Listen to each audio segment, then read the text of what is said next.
E digo sempre o mesmo, hai un poema para todo o mundo e, por tanto, tamén hai cultura. Son Ismael Ramos e son escritor. Comecei publicando poesía, vai facer agora 10 anos. Publiquei ata agora 3 poemarios, Os fillos da fame, Lumes, Lixeiro, e tiven a sorte de que ese último, Lixeiro, foi gañador do Premio Nacional de Poesía Nova. Eu sempre penso que os premios son pros libros, non para min, non? Pero sí que axudou a que ese libro vivise moito tempo nas librarías, a que moita xente se achegase a él. E como eu fago as cousas un pouco tolo, dali uns meses publiquei un libro de contos, un pouco para distraer a xente. E levo xa uns anos publicando artigos de opinión en eldiario.es, que é unha actividade que me gusta moito, sinto que de algún xeito é a maneira máis viva do que facer literario ou da miña escrita, porque é algo moi inmediato, algo que chega a xente de contado, que ten ás veces unha reacción inmediata tamén e pouco reflexiva, pero que é un xeito de escrita que tamén me gusta. Cando empezaba a pensar que é cultura, que me parece unha pregunta con moito peso, por de formación profesional ou porque penso que é algo que me diría a miña nai, o que fixen foi buscarlo no dicionario. Cultura, en principio, é cultivo, ten que ver con traballar a terra, sementar algo e que despois ese algo medre. Entón, para min, cultura ten que ver con iso mesmo, con todas aquelas labores, saberes, traballos que están aí e que se sosteñen porque alguén, unha persoa ou moita xente ao mesmo tempo, fai que se reproduza, fai que nos alimente, pero hai un traballo detrás diso. Cando se nos pregunta que é cultura e responde alguén que supostamente traballa na cultura como a min, pois vai dicir que é unha industria, que é un traballo. Se alguén lle preguntase, non sei, a miña irmá, que é consumidora de cultura, pois ela diría que cultura é entretemento, diversión, algo valioso. Para min o importante é casar eses dous mundos e sermos conscientes de que todos somos ao mesmo tempo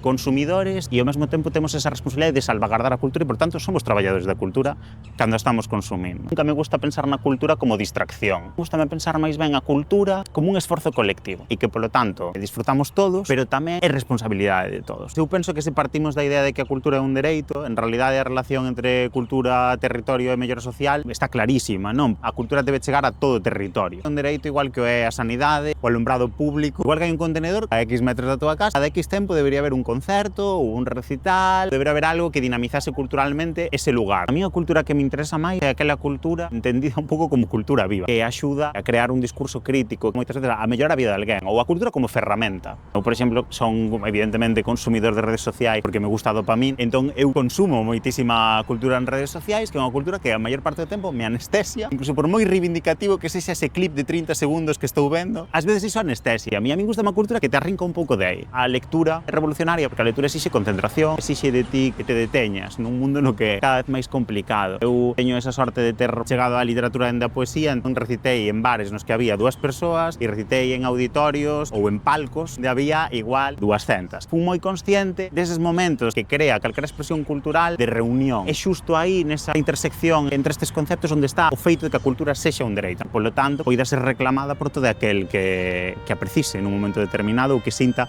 que lle está faltando.